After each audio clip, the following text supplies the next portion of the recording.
Je m'appelle Khadija Diakité, je suis originaire de la Côte d'Ivoire. J'étais musulmane, je viens d'une famille musulmane pratiquante et j'ai rencontré le Seigneur en 2008, je me suis fait baptiser en fait. Mais c'était un cheminement, mais j'étais vraiment pratiquante, je faisais mes 5 prières, le ramadan, voilà. Tout ce qu'il fallait faire pour une musulmane. Et parce que mes parents, mon père il est parti à la Mecque, ma soeur qui me suit et tout. Et quand je suis venue en 90 en France, j'étais vraiment plus qu'assidue dans mes prières et tout. Et il s'avère que en 99, je suis allée aux États-Unis parce que j'ai fait mes études en France, à Aix-en-Provence. Je suis partie sur Paris. Et en 99, je suis allée aux États-Unis. Et là-bas, je me suis procuré une Bible pour pouvoir améliorer mon anglais parce que je m'étais inscrite à l'université en fait.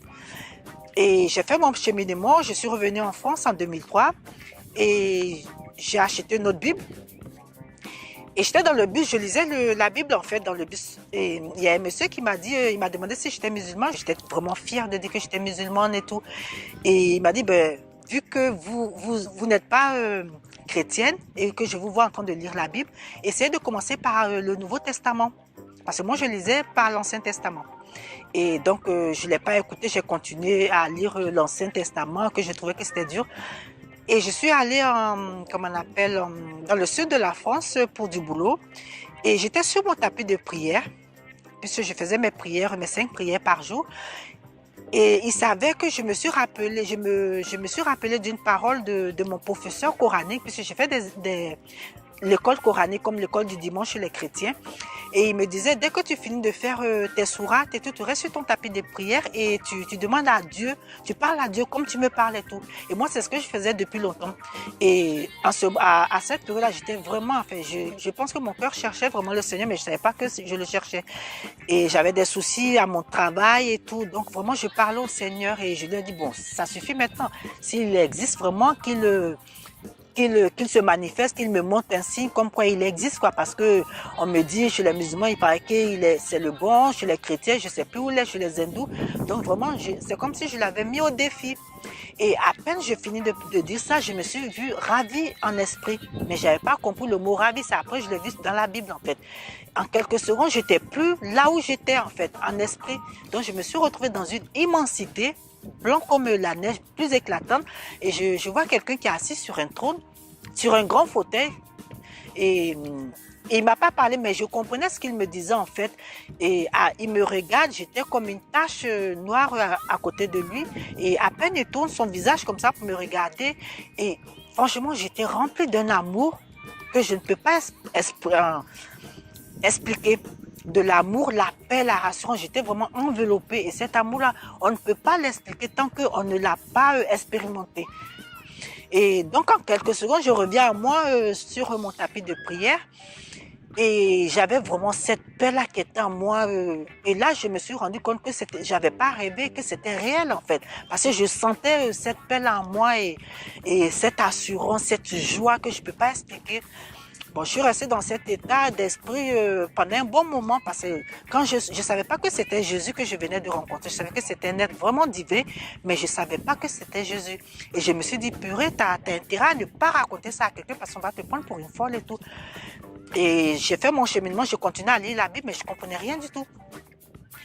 Et voilà, et un jour j'étais dans ma chambre, j'avais vraiment, j'avais l'impression qu'il allait se passer quelque chose. Je savais pas quoi, mais si je dormais, il allait se passer quelque chose. Et en fait, à peine je me suis endormie, je me vois tomber dans un gouffre, dans mon sommeil. En fait, là, c'était un songe. La deuxième fois que le Seigneur s'est révélé à moi. Et je me vois tomber dans un gouffre, agrippé par des créatures. Et je criais de toutes mes forces et tout.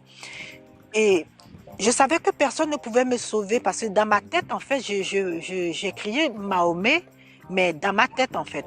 Et je savais qu'il ne pouvait pas me sauver. Et le seul nom qui est venu à mon esprit, à part Mahomet, c'était Jésus.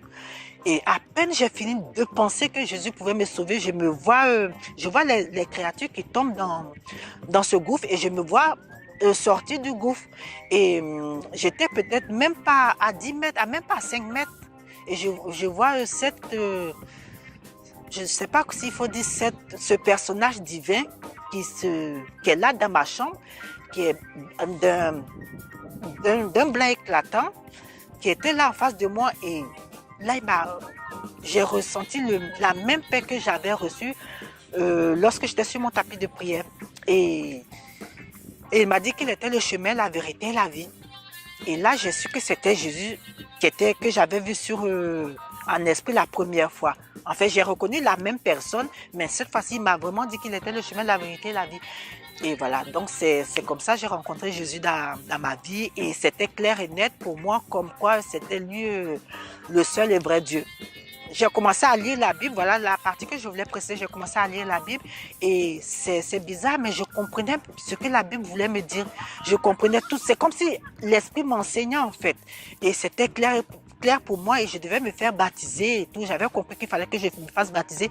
Donc je me suis repentie dans ma chambre pendant 3 jours. Je pleurais et je voyais tous mes péchés passer devant moi.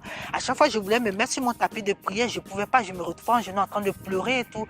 Et voilà. Donc franchement, le Seigneur, il est bon. Et pour les personnes qui ont des doutes, qui suivent un mouvement chrétien, un christianisme, je veux juste vous dire, ou bien les musulmans, je veux juste vous dire que si vous avez ce doute, ou bien si vous pensez que vous êtes vraiment dans la bonne direction, ou bien si vous êtes pas sûr, juste mettez-le au défi. Dites-lui que s'il existe vraiment, qu'il se révèle à vous. Il va vous parler, et lorsqu'il va vous parler, vous saurez que c'est Jésus qui vous parle. Mahomet, Mahomet, il est un prophète, certes, mais la seule personne qui s'est sacrifiée pour prendre vos péchés, c'est Jésus. Il est mort sur la croix pour prendre... Quand on n'est pas en Christ, on ne peut pas comprendre ça. On ne comprend pas que Jésus est mort sur la croix pour nos péchés, mais vraiment posez-lui la question, demandez-lui et il répondra à votre demande. Voici mon témoignage et soyez vraiment bénis, encouragés, fortifiés.